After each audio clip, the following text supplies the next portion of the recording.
Muy bien, les invito a que vayamos por favor en esta mañana a Génesis capítulo 16 y vamos a estar de los versos del 7 al verso final de ese capítulo, verso 15, solo que vamos a ver si nos da tiempo de alcanzar, terminar esta porción, porque hay un tema que se mete ahí, ¿verdad? Como una cuñita de un tema que de pronto es necesario que podamos también comprender. Así que Génesis 16, vamos de los versos 7 hasta el 15.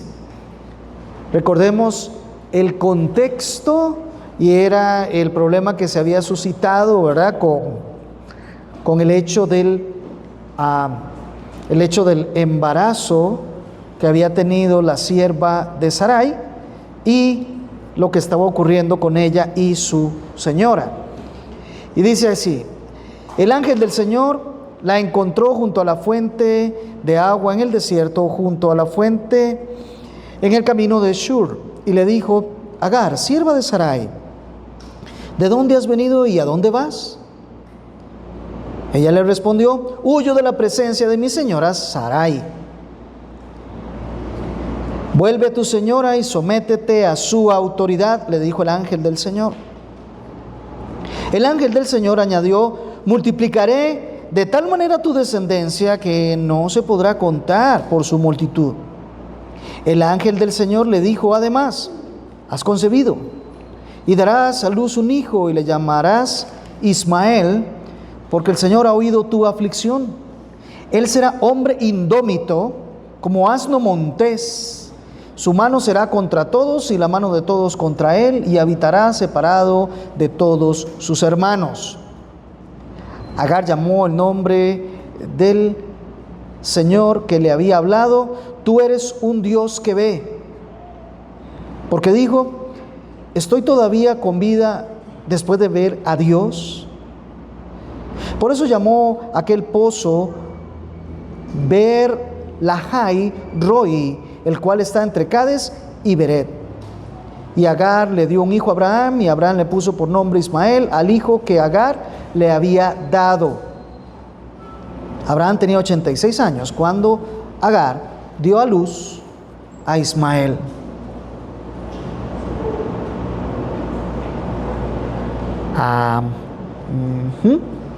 Ayúdeme atrás, por favor. Muy bien. Entonces estamos con lo que se había suscitado acá. Recuerden, sí, perdón, la clase, se me olvidó decirle, la clase de los más grandecitos. Perdonen, pero Pamela está un poco afectada de salud y entonces hoy por eso no tenían la clase. Muy bien. Se había suscitado un problema grave, y el problema había sido nada más y nada menos que el ser humano quiso ayudar a que se cumpliera la profecía del Señor y no esperar a que el Señor cumpliera su profecía. Y recordemos que en el contexto lo que había ocurrido era que Sarai le había dado a su sierva Agar a Abraham para que éste pudiera tener un hijo con Agar y así entender que ese hijo era de Sarai. Eso era lo que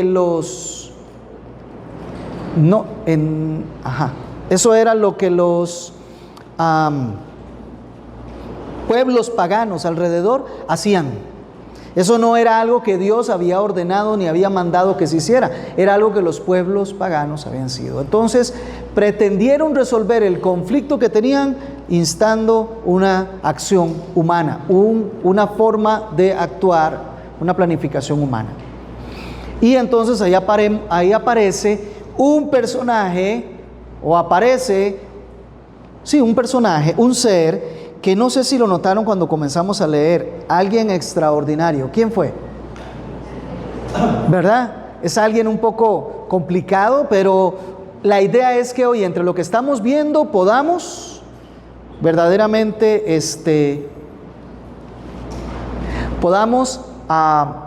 descubrir de qué se trata esta expresión, el ángel de Jehová. Bueno, aquí vemos que cómo Dios resuelve el conflicto que había ocurrido. ¿Cuál conflicto? El conflicto que se había generado con la solución que habían dado los seres humanos al plan de Dios. ¿Ok? El ángel del Señor aparece a Agar le da una profecía y le da promesas, y Dios cumple su promesa a Agar en el verso 15. Esa es la distribución. Agar habla de alguien que ella se refiere a él como: tú eres el Dios que me ve. El texto nos viene diciendo el ángel de Jehová. Agar entiende que este es el Dios que la ve, o el Dios que ve. Podría significar dos cosas: el Dios es un Dios que Él ve a los seres humanos, o que ella tuvo la oportunidad de verla, ¿verdad? Un Dios que pudo ser visto. Y aquí ya comenzamos entonces a comprender que nos estamos metiendo en una temática un poco diferente. Yo creo que ahí en las alturas me ayudan. Algo pasó por aquí. Muy bien, avanzamos. Aquí había un mapita, esto es del hermano Denis, un mapita por si alguien, déjeme ver, esto sí señala. Aquí es donde está el pozo del viviente que me ve, que fue el nombre que le puso Agar al pozo ante el cual estaba cuando se topó con el Señor. Entonces ahora vamos a hablar de el ángel de Jehová. Y quiero aquí entonces, donde hay un cambio drástico ahí en las alturas, que me van a colaborar exactamente, y vamos a ver este personaje que aparece, el ángel de Jehová. Podría decirle que ponga la moto adentro si quiere, como hace don, pero salga por allá y le dice, para que no vuelva a ocurrir lo que ocurrió. El ángel de Jehová aparece en varios textos del Antiguo Testamento, y vamos a hacer un análisis de esto. Cada vez que aparece el ángel de Jehová, técnicamente esto se le ha denominado una teofanía. ¿Qué es teofanía? Y de pronto también van a escuchar en este tema o en este punto la palabra cristofanía. Es una visión que se tiene, en el caso de teofanía, una visión de Dios, ¿verdad? En el caso de cristofanía, una visión de Cristo, pero como estamos hablando del Antiguo Testamento, es Cristo preencarnado, ¿ya? Es Cristo antes de nacer en Belén, porque estamos de acuerdo en algo y aquí partimos de algo. Cristo ha existido siempre, ¿verdad? Bueno, qué dicha, que todos lo entendemos, ¿verdad? Cristo es eterno, Él ha existido siempre. No es que cuando nació en Belén comenzó a existir Cristo, no. Lo que hizo fue en Belén fue encarnarse, pero siempre ha existido. Juan 1:1 dice que en el principio ya era el verbo era con Dios y el verbo era Dios. Así que ya tenemos ahí a Dios desde antes, digámoslo así, de que empezaran a existir el tiempo, la materia y todas las cosas. Muy bien. Entonces, hay indicativos en el Antiguo Testamento de que Dios aparecía a las personas, o Dios se le presentaba a las personas, y entonces algunos entienden que estos son teofanías y otros entienden que estos son cristofanías, ¿ya?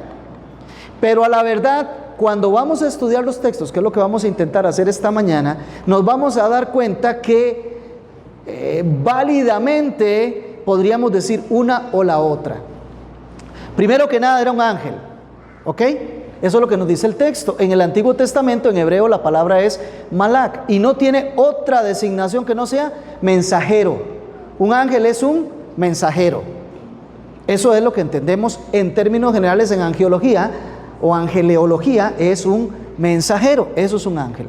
Ahora bien, en el Nuevo Testamento también tenemos una palabrita en griego, un sustantivo en griego, que es ángelos, casi se traduce, o casi igual que como lo tenemos nosotros. Lo que pasó con el griego fue que al traerlo hacia el español, no se hizo una traducción, sino solo una transliteración, es decir, traen la palabra casi tal como está para que nosotros la digamos de esa manera. Entonces tenemos aquí una palabra que es ángelos y que para nosotros es ángel. Ese es el sustantivo y no tiene otra fórmula u otro significado que no sea también un mensajero. Eso es lo que es, un mensajero. Así que los ángeles son mensajeros, traen un mensaje.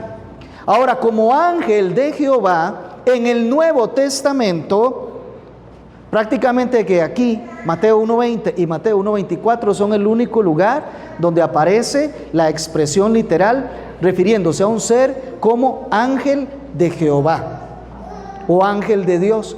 Después del nacimiento de Cristo no aparece más, porque Cristo es el último mensaje de Dios para la humanidad. No aparece más. Entonces esto es algo interesantísimo. Esto quedó muy pequeñito, no sé qué pasa, pero bueno. La palabra determina una función o un oficio que es llevar el mensaje. Esa es la naturaleza de la palabra ángel. ¿Ok? ¿Estamos bien? Sí, siguió quedando muy pequeño. Vamos a tener que ver qué pasa. Ahorita nos ayudan, yo sé, de las alturas para ampliarlo ahí. Muy bien. Entonces, manifestaciones como una teofanía o como Dios manifestándose directamente,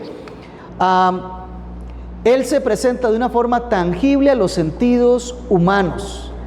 El ángel no solo habla en nombre de Dios, sino que el ángel realiza cosas que solo Dios puede hacer. Por eso es que entendemos que es un ser divino, que es un ser celestial. ¿Ya? En algunos contextos de la aparición, ese ángel acepta la adoración. En algunos contextos acepta la adoración. Por ejemplo, cuando se le apareció a Manoa y su esposa, ellos quisieron darle un cabrito y quisieron darle leche, y lo que le dijo él fue: ofrézcalo en un sacrificio. Aquello se quemó y el ángel, dice, estuvo sobre ello. Entonces vemos que sí recibe adoración. Este ángel de Jehová sí recibe adoración en muchos de los contextos donde aparece ángel de Jehová. En algunos otros no. Sin embargo, hay ángeles en el Nuevo Testamento y sobre todo en Apocalipsis que vemos que ellos no reciben adoración. ¿Recuerdan? Que el vidente, en el caso de Apocalipsis Juan, el vidente va a rendirse y darle adoración y le dice: no lo hagas. Tú y yo somos servidores, ¿verdad? No, tú y yo simplemente somos servidores del Señor. Adora a Dios. Entonces, en los contextos donde resulta que en la lectura nosotros encontramos adoración al ángel de Jehová, solo podemos concluir que es Dios. ¿Ya? Porque solo a Dios adoraremos, ¿verdad? Ok. Y ahí hay algo ahí que ya casi lo vemos: prerrogativas de deidad. Ejerce autoridad absoluta, realiza juramentos por sí mismo y hasta perdona pecados cuando el ángel de Jehová aparece en el texto. Cuando estas cosas ocurren, nos queda bien claro quién es, porque el único que perdona pecados es Dios, porque el único que tiene autoridad absoluta es Dios.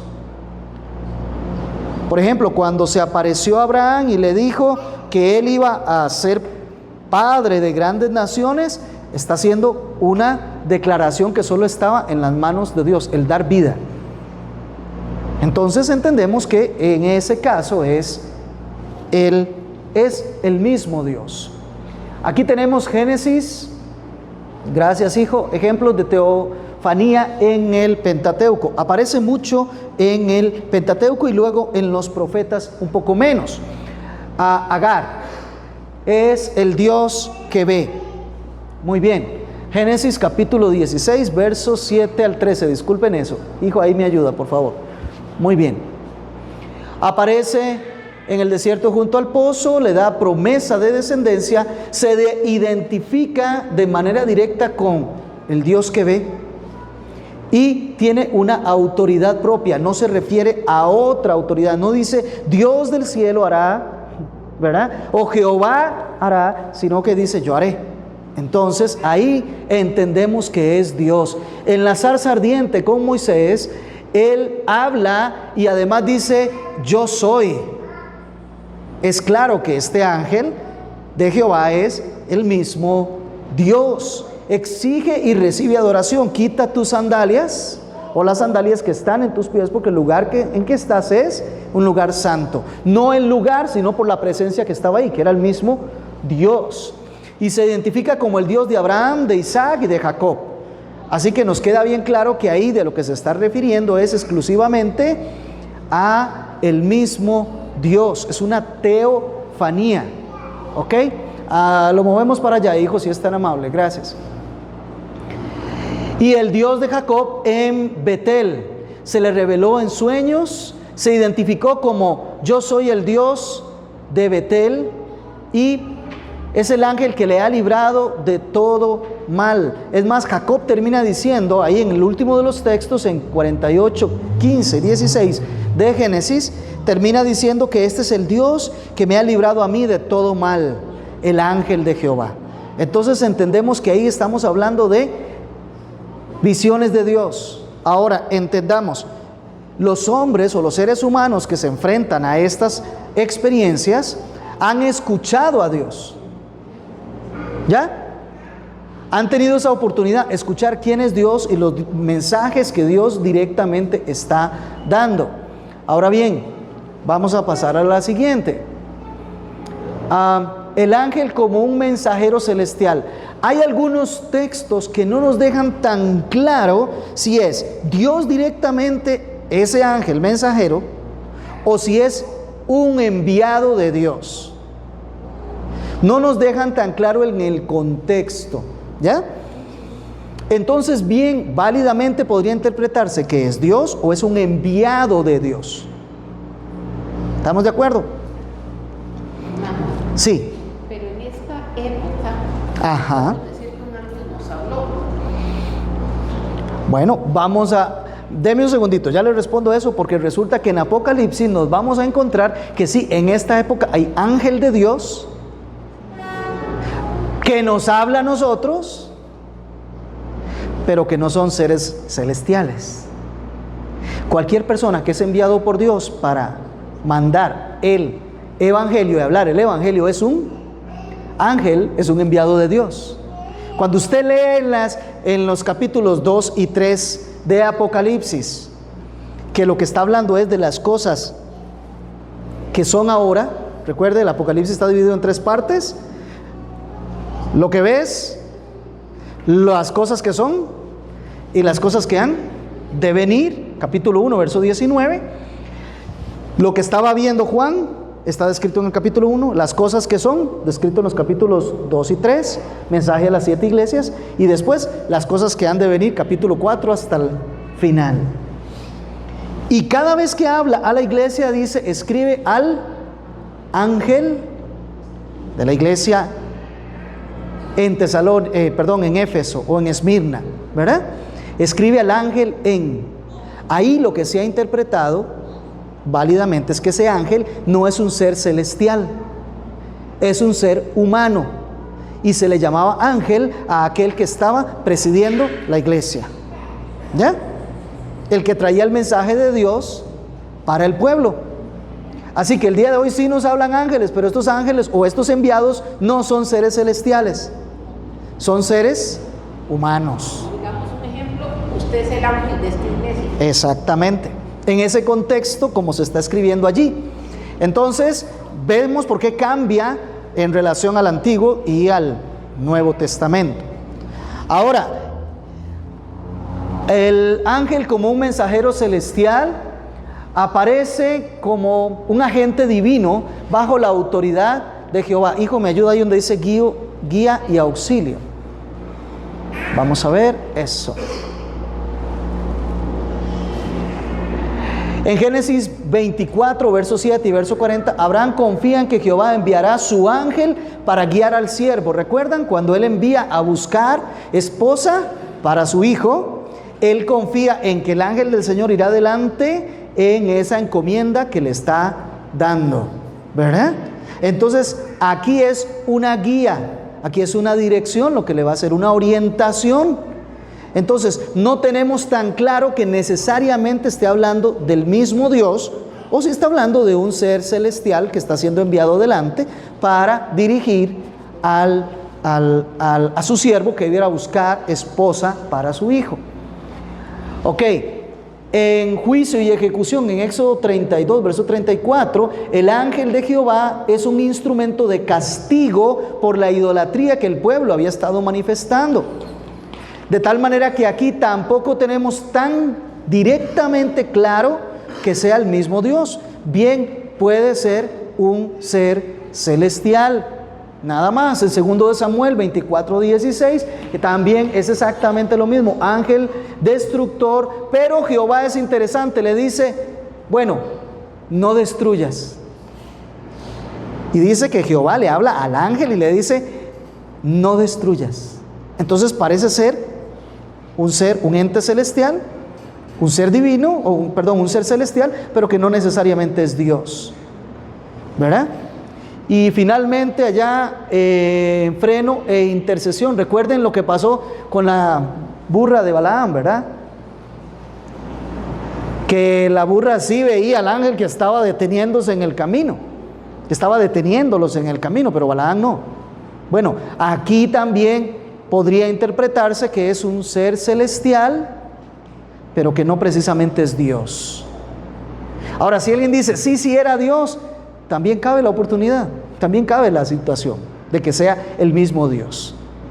Así que simplemente son interpretaciones que ambas son válidas porque el contexto no me termina de confirmar si es uno o el otro. Algunos son más absolutistas, ¿verdad? Y dicen, no, toda indicación del ángel de Jehová es una teofanía. Otros son más absolutistas. Toda aparición del ángel de Jehová es una cristofanía, es Cristo preencarnado. Bueno, pero no todos los contextos me lo dejan tan claro como para poder hacer una afirmación de ese calibre. Y lo mismo sucede ahí en Zacarías. Muy bien. Vamos a la siguiente. Hijo, me ayuda. Ahora sí, el ángel de Jehová en el Antiguo Testamento, donde tenemos bien claro que es una cristofanía, que es Cristo apareciendo preencarnado, antes de Mateo. Y sí es Cristo. ¿Por qué? Porque las funciones que ejecuta o la forma que se ve es de un hombre, pero con una autoridad de Dios, ¿verdad? Entonces aquí sí es una aparición visible de Jesucristo antes de su encarnación. No es un ángel creado, es el Hijo de Dios. Aparece en forma de varón, como se le manifestó, por ejemplo, a Abraham y como se le manifestó a Jacob. En el caso de Abraham, recuerdan, ahí están los textos, ¿verdad? Génesis 18, 1, 2, Génesis 32, 24, 30, Éxodo 20, 20 al 23 y Malaquías 3, 1. Aparece a Abraham y a Jacob como un varón. ¿Abraham cuándo? Cuando vinieron aquellos que iban a ir a destruir a Sodoma y Gomorra.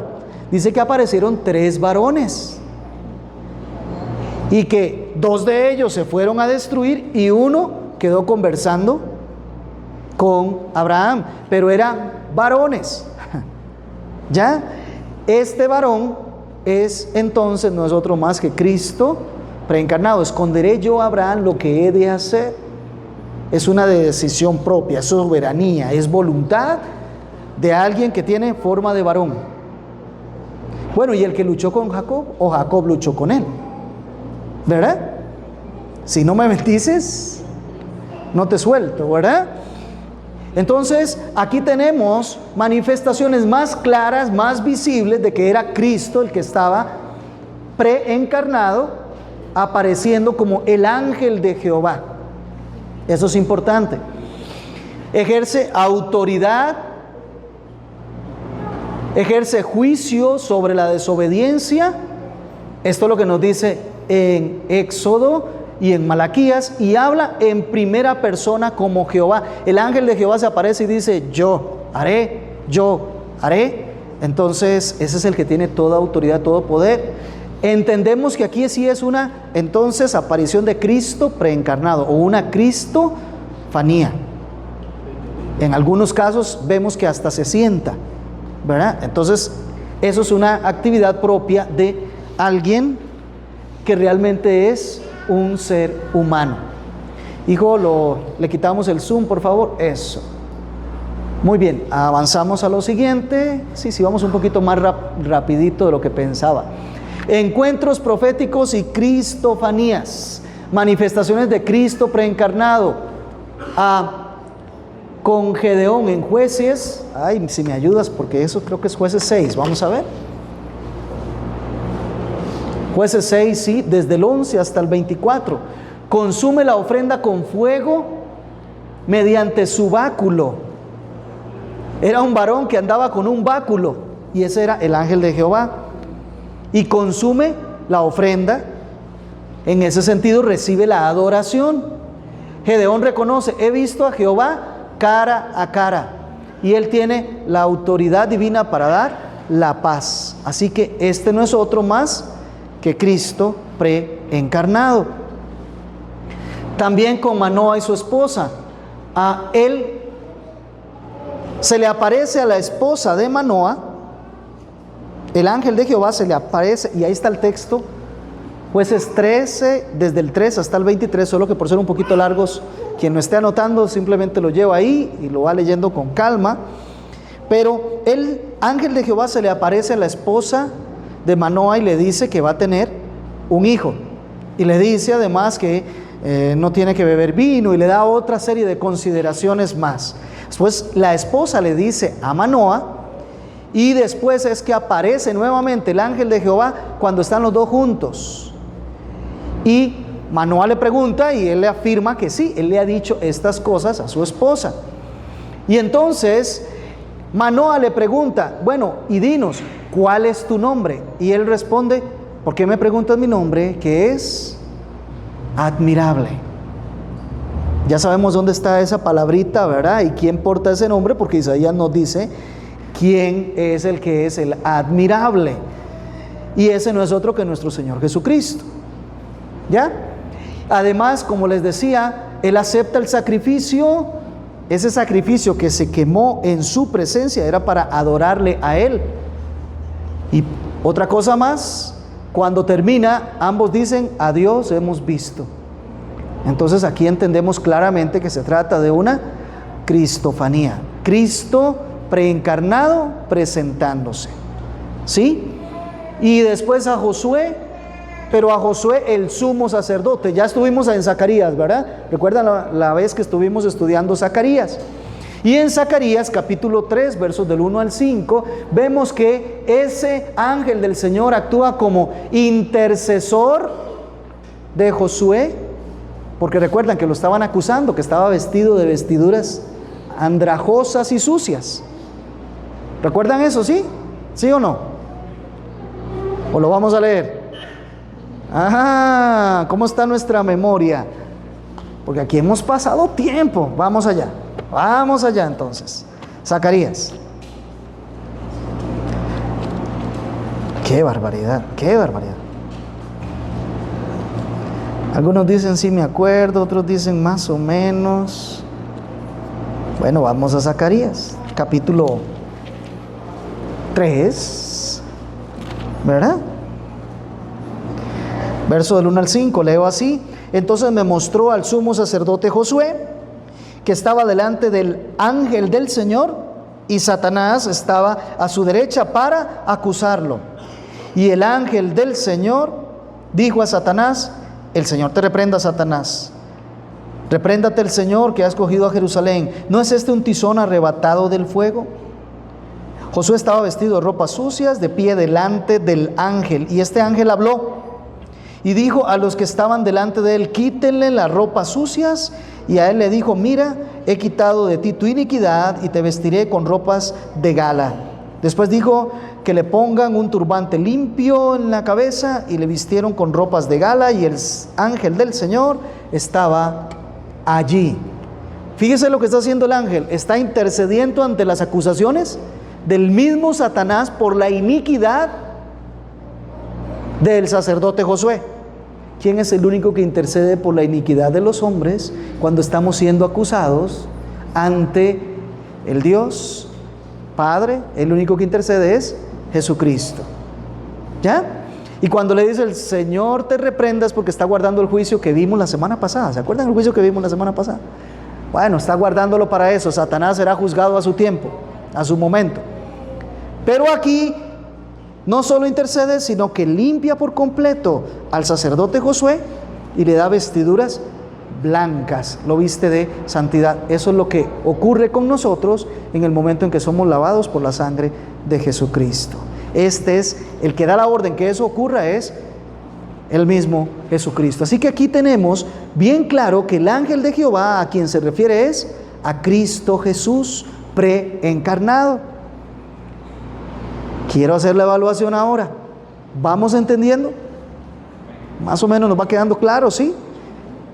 El ángel de Jehová, entonces, en el Antiguo Testamento, puede ser claramente una teofanía, puede ser una cristofanía, o bien algún agente celestial que están enviando de parte de Dios para hacer alguna obra en particular.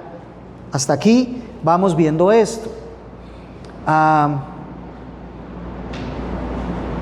Avancemos. ¡Ay! Nos pasamos. Sí, aquí estábamos. Segundo. ¡Ay! ¿Por qué se va? ¿Quién está jugando conmigo? Evidencias de divinidad en el texto. Vamos en el caso de Agar. ¿Cómo sabemos que es un ser divino, que es Dios? Porque le promete una descendencia. Solo Dios tiene en sus manos que una persona pueda tener descendencia, ¿verdad? Y se lo promete y le dice que será extensa. Ustedes lo vieron cuando lo leímos. Y que será su hijo, llevará el nombre de Ismael, y que será un hombre indómito, y que él estará en contra de todos y todos estarán en contra de él. Parece que estamos leyendo las noticias, ¿verdad? Que están ocurriendo ahorita por aquel lado. Pero eso es autoridad divina. Tú eres Dios que me ve. Ahí lo estamos leyendo. Bajamos autoidentificación. Vemos también cuando, por ejemplo, en el caso de Jacob, el tema de Betel, yo soy el Dios de Betel. Él se está identificando como Dios directamente y está recibiendo adoración. Seguimos.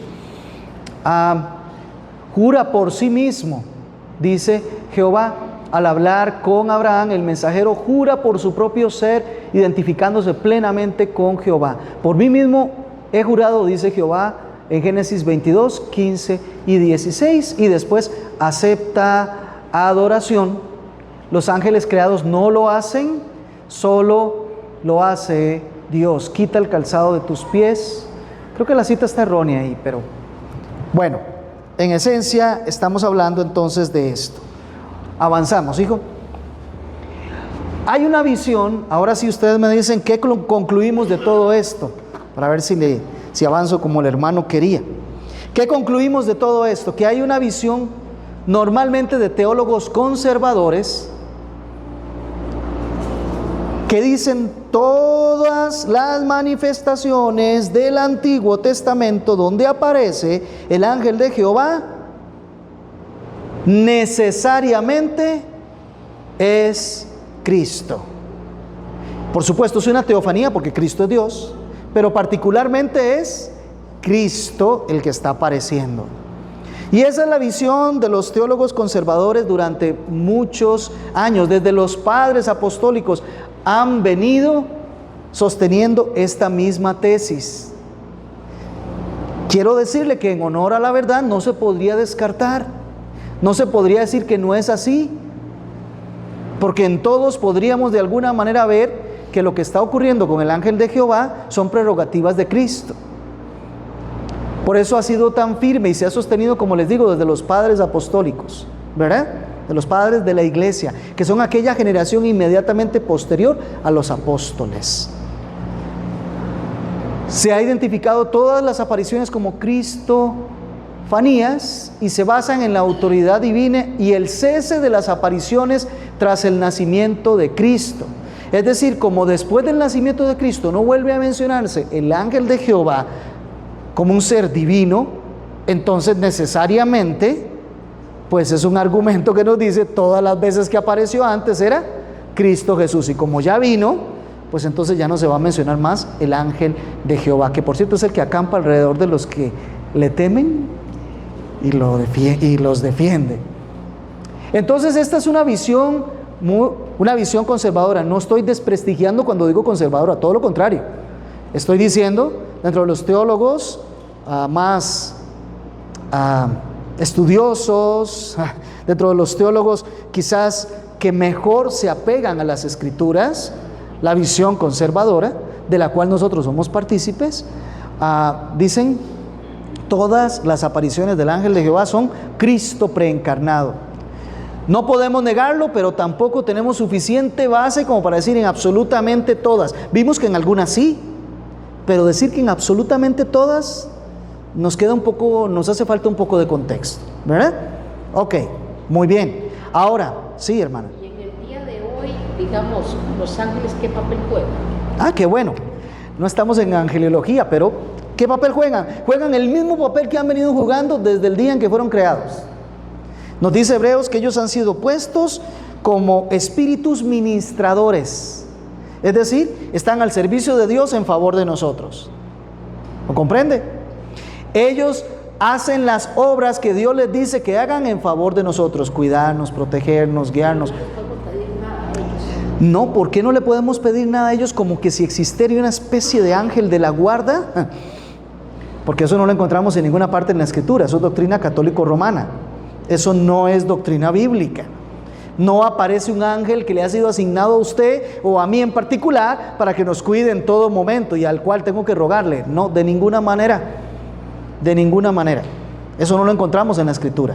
Eso es doctrina católico-romana. No tenemos un ángel de la guarda, pero sí tenemos algo. Tenemos al divino Dios en nosotros. Es Jesucristo. ¿Qué más que Dios en nosotros?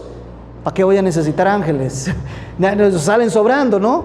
Porque ahí está Cristo en nosotros, su Espíritu está con nosotros. Y aquel que tiene al Hijo también tiene al Padre. Ahí tenemos la Trinidad con nosotros, en nosotros. No necesitamos ángeles. Ahora, que Dios en su potestad usa sus ángeles para que hagan alguna labor en favor de nosotros, que muchas veces ni siquiera nosotros vemos, pues eso es prerrogativa de Dios. Recuerden a Daniel, se le dijo, mire, hace 3 semanas que desde que usted empezó a orar se envió el ángel, pero hubo oposición y entonces hubo una lucha ahí, todo eso estaba ocurriendo y Daniel ni cuenta se había dado, ¿verdad? Entonces los ángeles siguen siendo espíritus ministradores, entendiendo los ángeles que guardaron su dignidad, no los que cayeron, ¿verdad? Entonces eso es lo que ha ocurrido con los ángeles. Hay unos ángeles que están determinados a guardar celosamente el trono de Dios, ¿verdad?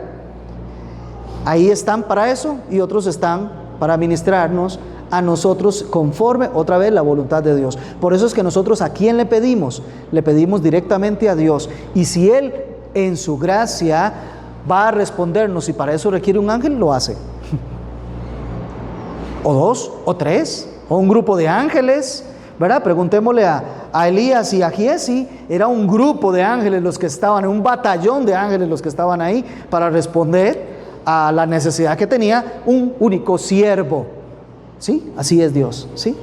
Yo lo que he escuchado es que cuando se le pide o se ora directamente a Dios Padre, en el nombre de Jesús, y así es, a través de la intercesión del Espíritu Santo. Así es. Que no se le ora, no se le pide a Cristo, ni se le pide al Espíritu Santo, se le pide a Dios Padre. Ok.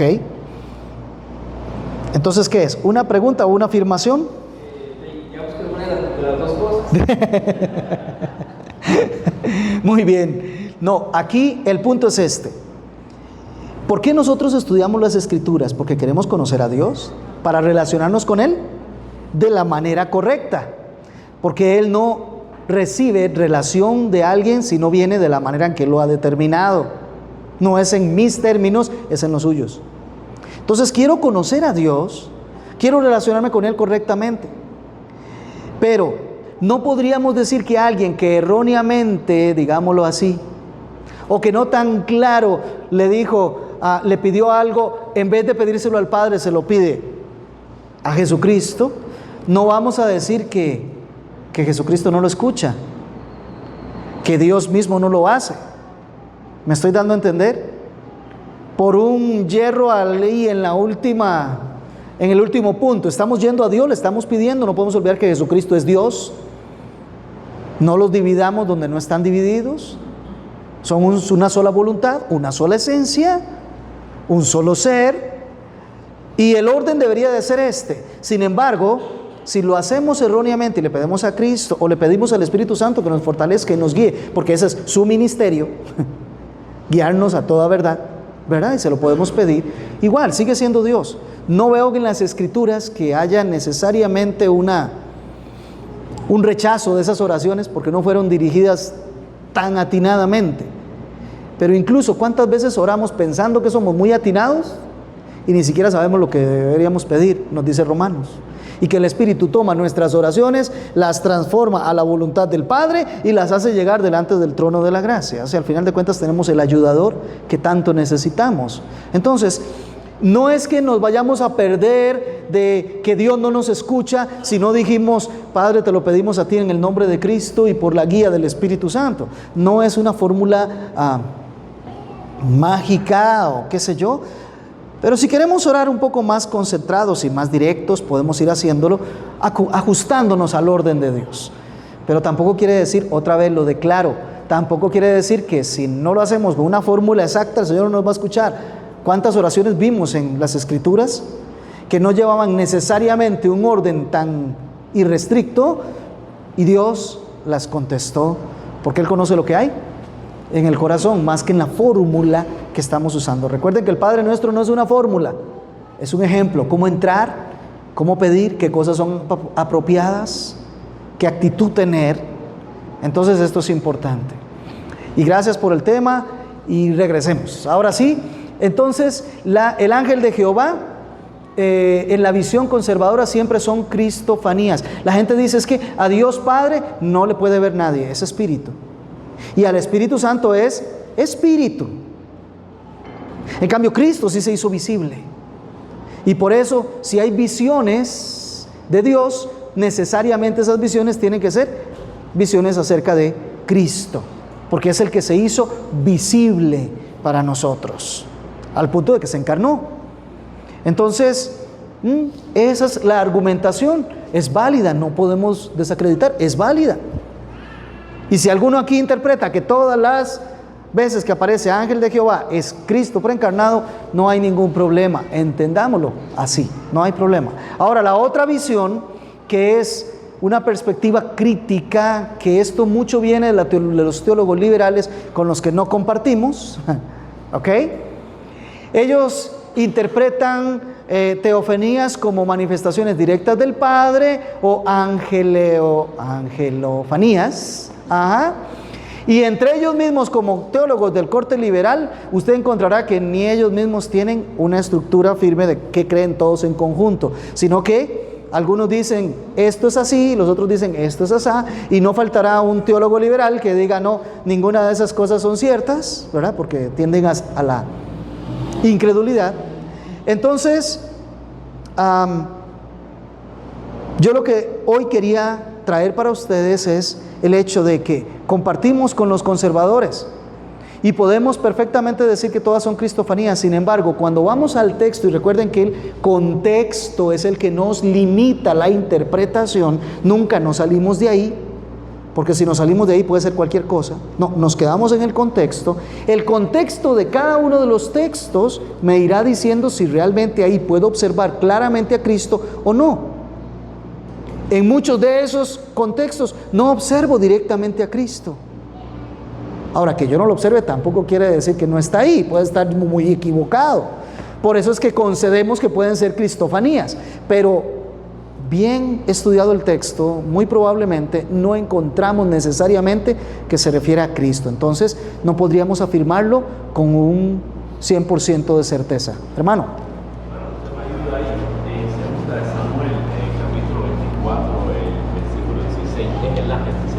Vamos a ver, segundo de Samuel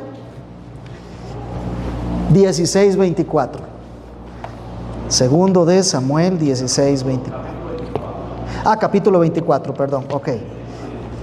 Segundo de Samuel 24, 16. Segundo de Samuel 24 y 16.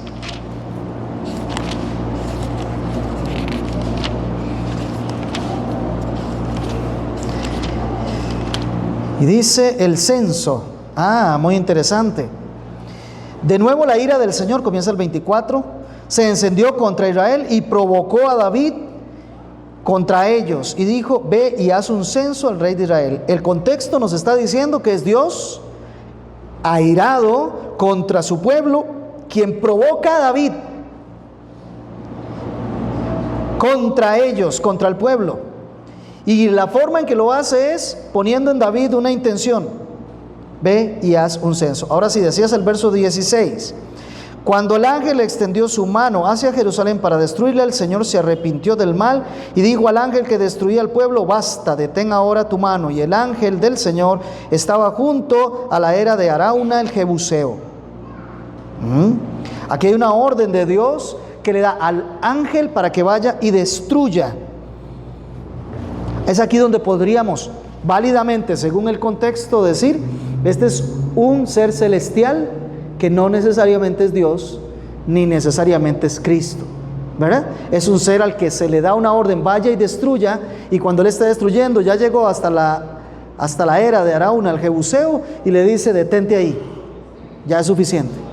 Entonces, aquí hay un ángel del Señor que más califica como un ser celestial, un ángel enviado por Dios, que el mismo Dios, el mismo ser de Dios, para decir si es una teofanía o una cristofanía, pero pareciera más eso. Por eso les digo que en honor a lo que podemos entender de la interpretación que nosotros hacemos de la Escritura, que siempre es una interpretación gramático, histórico, literal, entonces lo único que podemos destacar ahí es, en honor a la verdad, este es un ángel que no parece ser el mismo Dios, porque Dios le da la orden, le habla, le dice que haga y le dice dónde detenerse.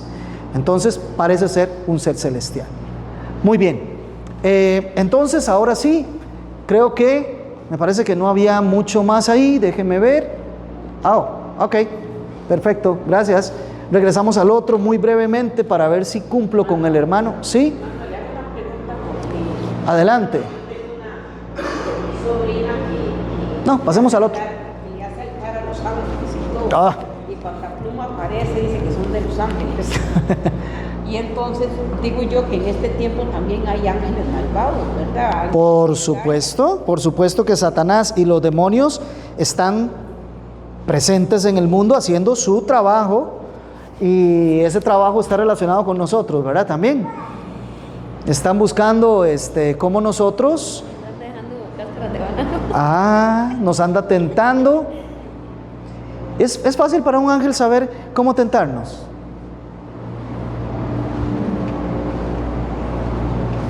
Antes de seguirle ahí con el ángel de Jehová, pasemos al siguiente. De ahí en adelante se lo vamos a dejar al hermano el domingo. ¿Es fácil para un demonio tentarlo a usted y tentarme a mí? Pregunto. La hermana dice que sí, que es fácil. Ahora va a tener que decirme por qué. ¿Por qué es fácil? Y nos conoce. ¿Por qué motivo nos conoce Satanás? Y es cierto, nos conoce. ¿Por qué motivo?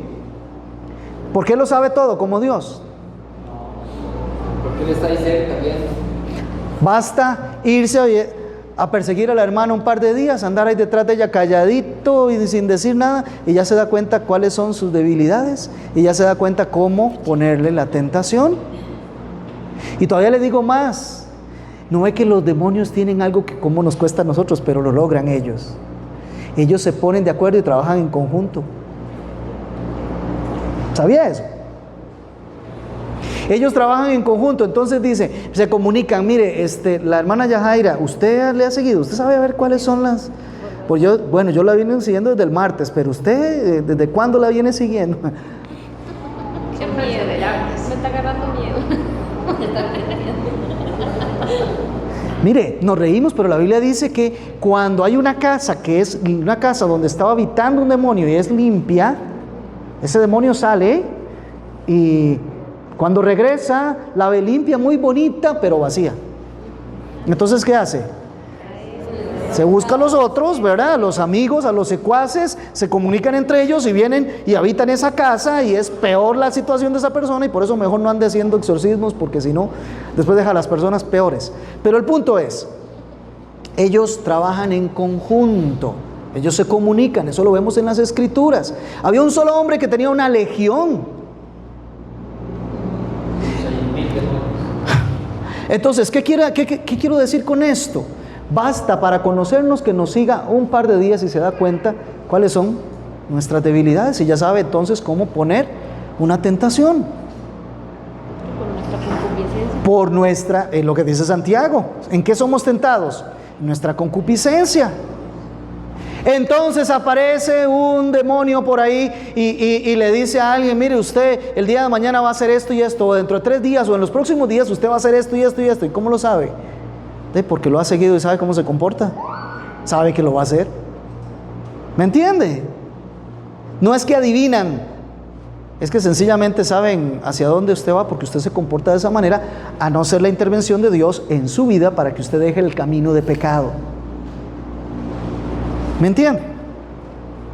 Así que para ellos es sencillo, y como dice la hermana, sí, de pronto uno le empieza a dar miedo. Ojalá Dios quisiera que nosotros nos pusiéramos bien alertas para rogar a Dios su protección, su dirección, su cuidado todos los días, porque Él es más fuerte. Satanás es más fuerte que nosotros, los demonios son más fuertes que nosotros, pero no olvidemos quién está con nosotros, ¿verdad? El que está con nosotros es mucho más fuerte que todo eso. Y la gran ventaja es que el creyente, y lo voy a decir enfáticamente, el creyente nunca puede ser poseído por un demonio. Así que aquellos que se justifican y dicen: ay, es que yo caí, pero es que fue que Satanás me poseyó y yo hice esto, hice lo otro. Entonces, por tu propia boca estás diciendo: no eres un creyente, no le perteneces a Dios. O de otro modo te estás engañando a ti mismo. Porque si fue expulsado de una casa y esa casa es habitada ahora por el Espíritu Santo, ahí no hay comunión entre Dios y los demonios, jamás. Ahí quien habita es el Espíritu Santo de Dios, es Dios mismo. Ahí no puede jamás habitar ningún demonio. Así que internamente es imposible. Por oposición, ¿dónde sí es posible? Ok, ¿dónde sí es posible que habite Satanás y los demonios? Si en los creyentes no puede, entonces en los incrédulos está continuamente. Y le voy a decir algo: ya no los pone a echar espuma por la boca. Basta con sentarlos entre los hermanitos de la iglesia y empezar a hacer daño desde adentro. Calladitos, ya no echan espuma por la boca, ahora se llaman hermanos. Y vemos que Pablo le dice a Timoteo: en los últimos días habrá entre nosotros personas que van a estar introduciendo herejías destructoras para desviarnos del Señor. Y es el gran problema que tiene la iglesia hoy. ¿Por qué no evangelizamos? ¿Por qué somos tan infructíferos para la obra de Dios? Porque Satanás ha sido de alguna manera exitoso en desviarnos de lo que tenemos que hacer, por medio de personas que entre nosotros nos ponen a hacer cosas que no son el Evangelio de Cristo. Aquí ahorita también la cizaña, que es una planta pero muy parecida al trigo, pero que nunca tiene el fruto del trigo, ¿verdad? Y así que entonces tenemos que tener muchísimo cuidado.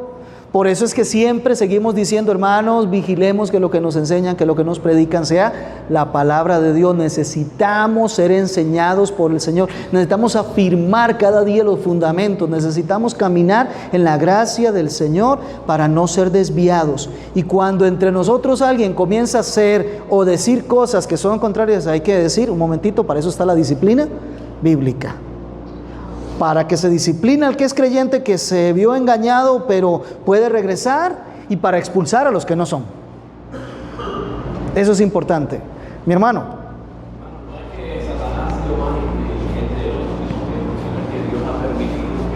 Por supuesto.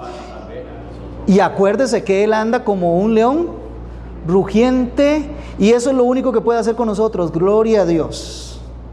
Eso es lo único que puede hacer, asustarnos, como la hermana dijo. Pero hasta ahí.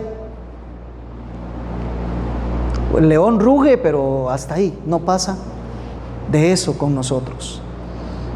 Pero si encuentra alguno que no era de nosotros, ese sí lo va a devorar. Así que sirva, aunque no era el tema, pero sirva para que nos demos cuenta que realmente sí hay todo un mundo celestial que es más cierto que el temporal. Y además de eso, del cual debemos tener también cuidado cómo nos comportamos. Los ángeles del Señor, los ángeles del cielo están gozosos de ver lo que Dios está haciendo en medio de la iglesia. Son cosas en las cuales los ángeles admiran. Ellos desean ver lo que está pasando aquí. Y cómo usted y yo somos guiados por el Espíritu Santo de Dios para perseverar hasta el final. A ellos eso les asombra. Porque hubo un grupo de ellos que cayó y nunca hubo ninguna salvación para ellos. Pero nosotros, siendo igual de rebeldes que los que cayeron, fuimos salvos. Eso es milagroso. Eso es algo que da gloria a Dios. Y ellos lo observan y dicen, ¿cómo este hermanito? ¿Cómo aquella hermanita? ¿Cómo este otro? Y Dios todavía lo sigue guiando y lo sigue caminando y todavía lo mantiene y lo cuida y lo guarda y hasta nos usa a nosotros para protegerlo. Esas son cosas que asombran a los ángeles. Debería asombrarlos a ustedes. Debería asombrarme a mí. De cómo Dios está haciendo su obra en medio de nosotros. Y aquí vimos al ángel de Jehová hablando con Agar y diciéndole a Agar, usted pues regrese allá, ¿verdad?